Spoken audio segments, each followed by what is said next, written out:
I met Susie during our sophomore year in high school. She was dating Michael, my best friend at the time.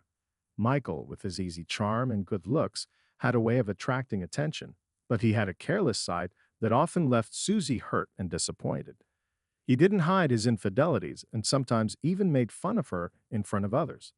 It pained me to see her go through that, but back then, my feelings for her were just those of a concerned friend. One sunny afternoon, I found Susie sitting alone in the bleachers by the football field, tears streaming down her face. Michael had once again broken her heart, and this time, it seemed worse than usual. I hesitated for a moment, then walked over and sat beside her, offering my silent company until she was ready to talk. "Hey, Susie," I said softly, trying to catch her eye. "What's wrong?" She looked up at me, her eyes red and puffy. "It's Michael. He was with another girl again, and when I confronted him, he laughed at me." Her words were like a punch to the gut. Michael and I had been friends since kindergarten, but I had never seen this side of him until he started dating Susie. I took a deep breath, trying to find the right words to comfort her. "I'm really sorry, Susie. You deserve so much better than that," I said, my voice filled with sincerity. She sniffled, wiping her eyes with the back of her hand. "I just don't understand why he treats me like this.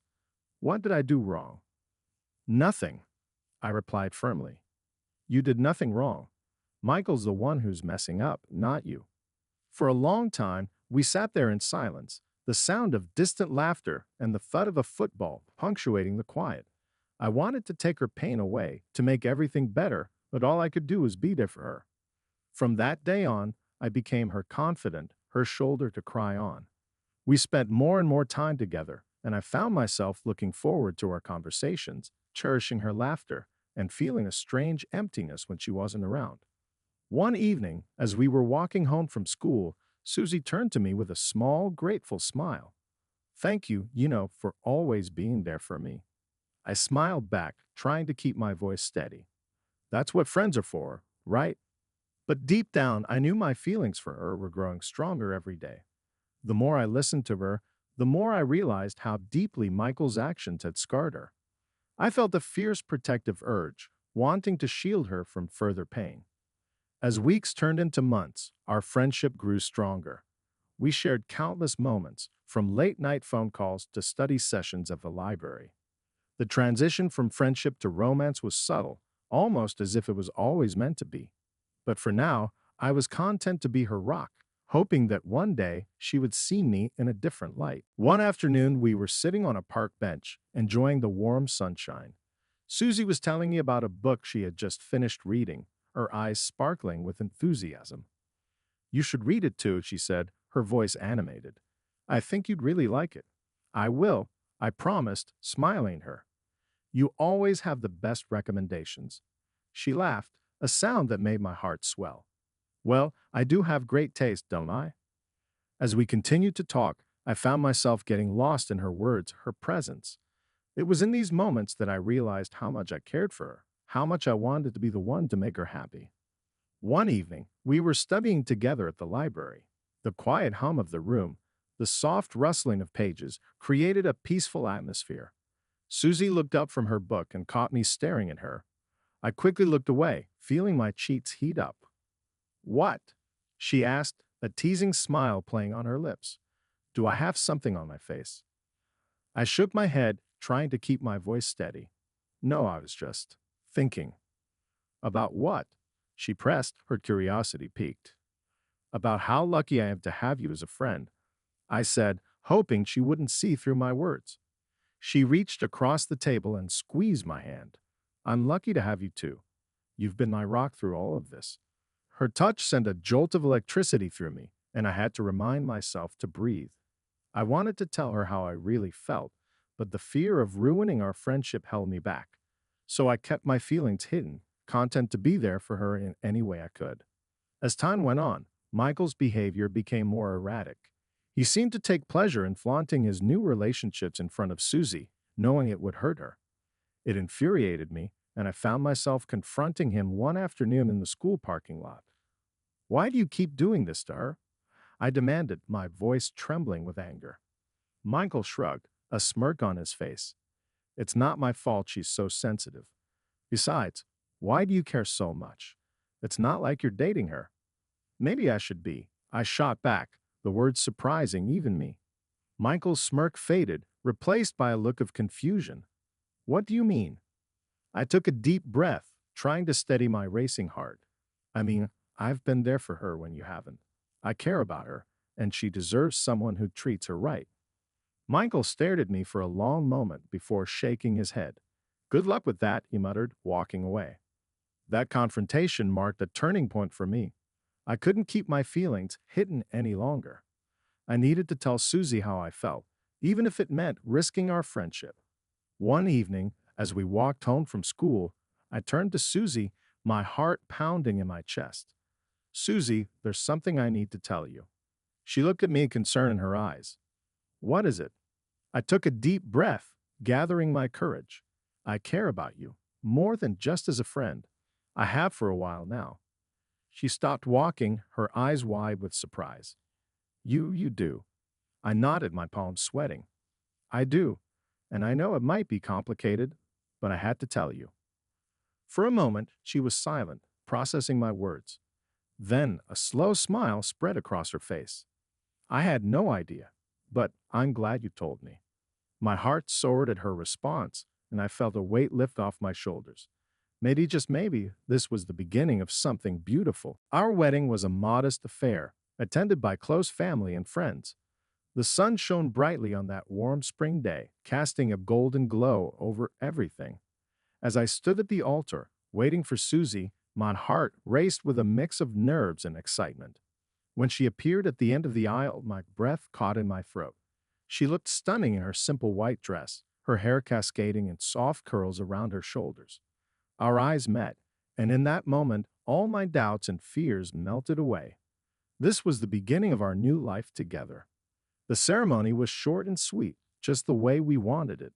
As we exchanged vows, I promised to always be there for her, to love and support her no matter what. Susie's eyes filled with tears as she made her own vows, her voice trembling with emotion. I promise to love you, to stand by your side, and to cherish every moment we have together, she said, her gaze never leaving mine. After the ceremony, we gathered with our loved ones for a small reception. Laughter and music filled the air as we celebrated our union. Susie and I shared our first dance as husband and wife, swaying to the rhythm of our favorite song. It felt like a dream, a perfect moment suspended in time. As the night went on, we stole a quiet moment away from the crowd. Sitting on a bench under the stars, Susie leaned her head on my shoulder and sighed contentedly. This is perfect, she whispered. I'm so happy, and it's all thanks to you. I wrapped my arm around her, feeling a surge of love and protectiveness. We did this together, Susie. This is our beginning. A shift in Susie's demeanor. After the wedding, life settled into a comfortable routine. We moved into a cozy apartment, decorated with mementos from our shared adventures. For a while, everything seemed perfect, but soon I began to notice changes in Susie's behavior. She often snapped at me over trivial matters, her mood swings unpredictable. I turned a blind eye to it, rationalizing that she was still healing from her past wounds. Despite her occasional outbursts, there were moments of genuine affection and joy between us.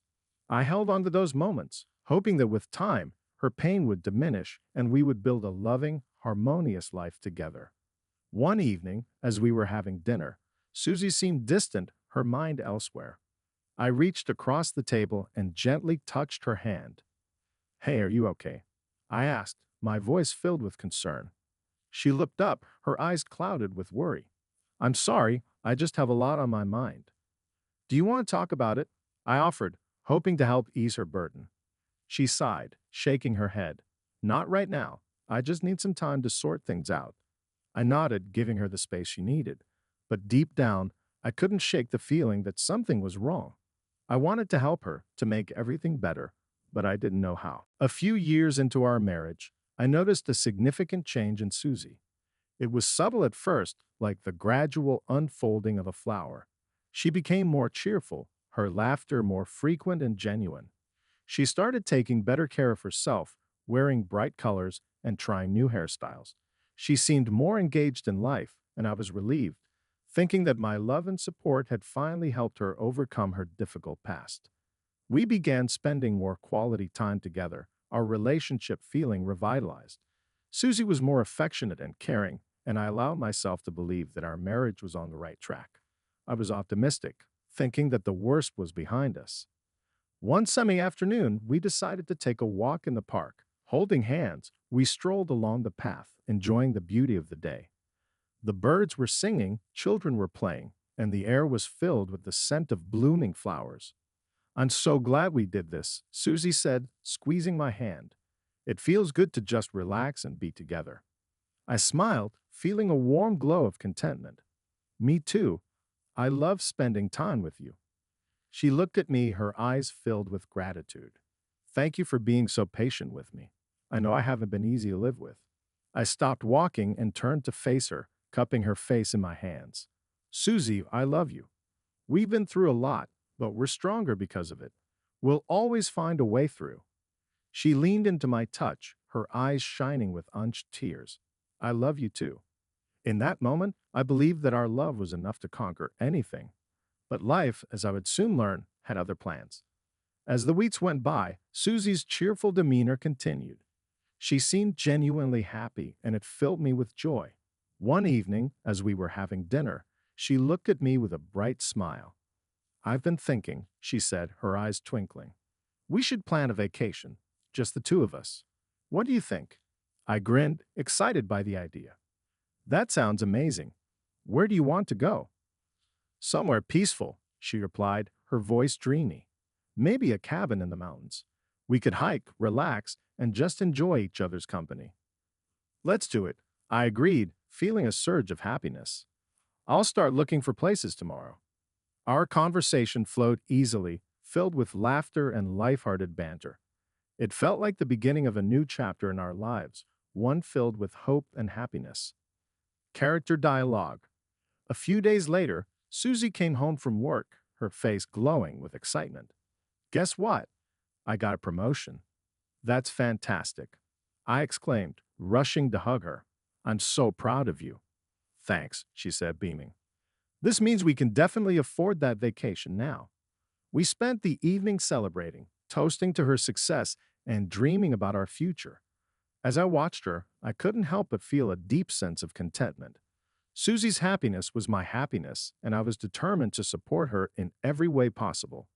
But even as we made plans and shared dreams, a small voice in the back of my mind whispered that something wasn't quite right. I pushed the thought away, focusing on the positive changes in our life. After all, we had come so far, and I believed that together we could overcome anything. As we settled into bed that night, Susie snuggled close to me, her head resting on my chest. "Thank you for believing in me," she murmured, her voice soft and sincere. I kissed the top of her head, my heart swelling with love.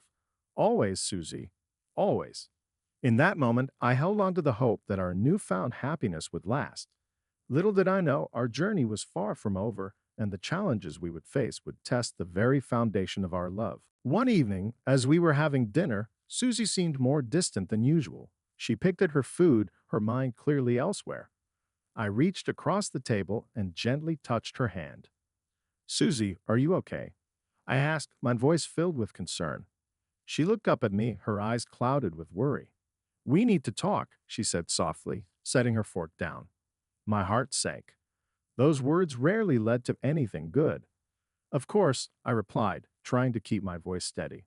"What's on your mind?" She took a deep breath, her hands trembling slightly. "There's something I need to tell you. It's been weighing on me for a while, and I can't keep it to myself any longer." I leaned in, my pulse quickening.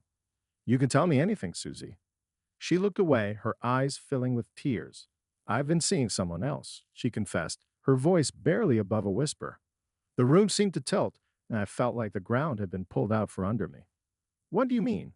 I asked, my voice shaking. "I've been seeing another man," she repeated, her tears now flowing freely. "He's been. He makes me happy in a way I haven't felt in a long time." I stared at her, my mind racing to process her words. "But why, Susie? I thought we were doing better. I thought you were happy." She wiped her eyes, her face a mask of guilt and pain. I was happy, but it's different. He helped me forget my past wounds. He made me feel alive again. My chest tightened with a mix of anger and heartbreak. So all this time, you were with him? She nodded, her eyes pleading for understanding. I'm so sorry. I never wanted to hurt you. I stood up, pacing the room in an attempt to calm the storm of emotions swirling inside me. Do you love him? I finally asked, my voice barely above a whisper. Susie hesitated, her silence speaking volumes. I don't know, she admitted. All I know is that he made me feel something I thought I lost forever. Character dialogue. I sat back down, my hands clenched into fists. What do we do now, Susie? Where does this leave us? She looked at me, her eyes filled with sorrow. I don't know. I still care about you deeply, but I can't ignore these feelings. I feel like I'm being torn in two. I took a deep breath, trying to steady my racing heart. Do you want to stay with him? Or do you want to try to work things out with us? Susie looked down at her hands, her fingers nervously twisting her wedding ring. I need time to figure that out, she said softly. I need to understand my feelings before I can make a decision. Her words felt like a knife to my heart, but I knew I had to give her the space she needed. All right, I said, my voice strained. Take the time you need, but please be honest with me about what you decide. She nodded, tears streaming down her face. I will. And I'm so sorry. I couldn't bring myself to respond. The woman I loved, the woman I had built my life with, had found happiness in someone else's arms. The pain was almost unbearable, but I knew we needed to face this head on. Reflection. That night, as I lay in bed, I replayed our conversation over and over in my mind. I had always believed that love and effort were enough to overcome any obstacle, but now I wasn't so sure. Susie's confession had shaken me to my core, and I couldn't help but question everything about our relationship. Had I been blind to her needs? Had I missed the signs of her growing discontent? I wanted to believe that we could work through this, that our love was strong enough to weather the storm. But the uncertainty of our future loomed over me like a dark cloud. As I stared at the ceiling, I made a promise to myself. No matter what happened, I would face it with honesty and courage. Susie and I had shared so much, and I wasn't ready to give up on us just yet. But I also knew that I couldn't force her to stay. She needed to make her own choice, and I had to respect that. In the quiet darkness of our bedroom, I braced myself for the difficult journey ahead, hoping that somehow we would find a way to heal and move forward, whether together or apart. In the days that followed Susie's confession, I was consumed by a whirlwind of emotions. I didn't know what hurt more, the fact that she had cheated on me or the realization that she had devalued all my efforts to help her heal. I had invested so much in our relationship, only to be blindsided by her betrayal. I spent countless hours replaying our conversations in my mind, trying to understand where things had gone wrong. I felt a profound sense of loss, but also a strange determination. I couldn't let our relationship end without a fight. I needed to confront Susie and find out what she truly wanted. One evening, I asked her to sit with me in the living room. The atmosphere was tense, the air heavy with unspoken words. I took a deep breath, gathering my thoughts. Susie, I began, my voice steady but soft. We need to talk about this. We can't just ignore it and hope it goes away. She nodded, her eyes filled with a mix of guilt and sadness. I know. I've been thinking about it a lot. I leaned forward, my hands clasped together. Do you still want to be with him? She hesitated, her eyes searching mine. I don't know, she admitted. I care about him, but I also care about you. I feel so torn. I looked down, the weight of her words pressing on my chest. So what do we do, Susie? We can't stay in this limbo forever. She took a deep breath, her fingers nervously twisting her wedding ring. I need to figure out what I really want, and I think we both need some space to think. Character dialogue. I nodded slowly, trying to process her words. So are you suggesting a separation? Susie looked pained, but she nodded.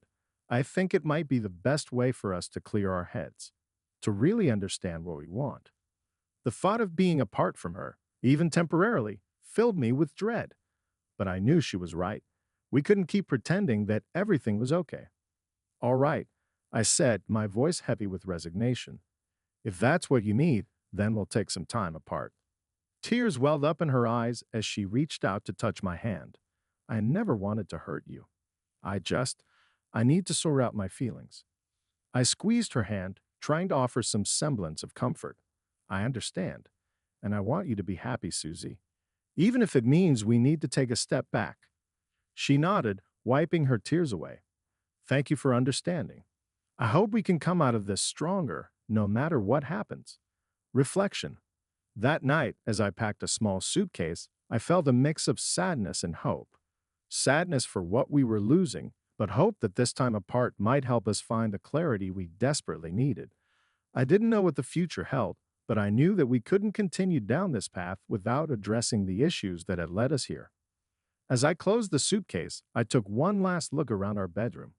The photos on the walls, the mementos of our life together, all felt like ghosts of happier times. I walked over to Susie, who was standing by the door, her eyes red from crying. I'll stay at a friend's place for a while, I said gently. Take the time you need, and we'll talk again soon. She nodded, her voice trembling. Thank you. I really hope we can find a way through this. I hugged her one last time, the weight of our separation sinking in. As I walked out the door, I felt a mixture of fear and hope. Fear of what the future might bring, but hope that this time apart would help us both find the answers we needed. In the quiet of my friend's guest room that night, I lay awake, staring at the ceiling. I knew this journey wouldn't be easy, but I was determined to face it with honesty and courage. No matter what happened, I was ready to find a solution, even if it meant letting go of the woman I loved. The days apart from Susie were some of the hardest I had ever faced. Each morning, I woke up with a dull ache in my chest, a constant reminder of the uncertainty hanging over us. My friend's guest room, though comfortable, felt foreign and cold compared to the warmth of our home. I spent a lot of time thinking about our past, our shared memories, and the love we once had. I also thought about Susie's confession, the pain it caused, and the questions it raised. What did I truly want? Could I forgive her? Could we rebuild the trust that had been shattered? After a week of soul searching, I knew I couldn't stay in limbo any longer. I needed to face Susie and have an honest conversation about our future. I called her and asked if we could meet. Days turned into weeks, and Susie and I continued to navigate the complex terrain of our relationship. We had agreed to work on rebuilding our trust, but something still felt off. One evening, after a particularly tense therapy session, Susie and I sat on the couch, the weight of our unresolved issues pressing down on us. There's something I need to say, Susie began, her voice barely above a whisper. It's been on my mind, and I can't keep it to myself any longer. I looked at her, my heart pounding in my chest. What is it? She took a deep breath, her eyes filled with a mixture of hope and fear. I've been thinking about our situation, and I realize that I care about both of you. I know it sounds crazy, but I believe I could be happy with you and still see him. Her words hit me like a punch to the gut. What are you saying, Susie? She reached out and took my hand, her grip firm. I'm saying that if you agree, I want to continue our marriage, but also see him. He understands me in a way that no one else does. He holds me when I'm falling apart, but I don't want to lose you either. I stared at her, my mind reeling. You want to have both of us. She nodded, her eyes pleading for understanding. Yes, I know it's not a traditional arrangement, but it feels right to me. Can you consider it? Can you accept it? I pulled my hand away, standing up to pace the room. Susie, do you even hear yourself? You want me to share you with another man. How am I supposed to be okay with that? She looked down, tears filling her eyes. I know it's a lot to ask, but I love you, and I don't want to lose what we have. He makes me happy in a different way, but you're my husband. Can we try to make this work? My heart ached with confusion and hurt. This isn't what I signed up for, Susie. I married you, thinking we'd build a life together, just the two of us. This is something else entirely. She stood up, moving closer to me. Please just think about it. I don't want to hurt you, but I also don't want to ignore my feelings. If we can find a way to make this work, we might be happier than ever. I couldn't find the words to respond. The one I loved was standing before me, asking for something I couldn't even begin to comprehend. The thought of sharing her with another man filled me with a sense of dread and betrayal. That night, I lay awake, staring at the ceiling, my mind racing with thoughts of her proposal. I had always believed in the sanctity of our marriage, the idea that we were meant to be each other's one and only. Susie's request shattered that belief, leaving me to question everything I thought I knew about love and commitment. In the days that followed, I tried to wrap my head around her suggestion. I spoke with friends, read articles, and even discussed it with our therapist. Some people talked about open relationships as a way to maintain happiness, but it all seemed so foreign to me. Finally, I sat Susie down for another conversation. I needed to be honest with her and with myself. I've thought about what you said. I began, my voice steady but heavy with emotion. And I just can't do it. I can't share you with someone else. It goes against everything I believe in. She looked at me, her eyes filled with tears.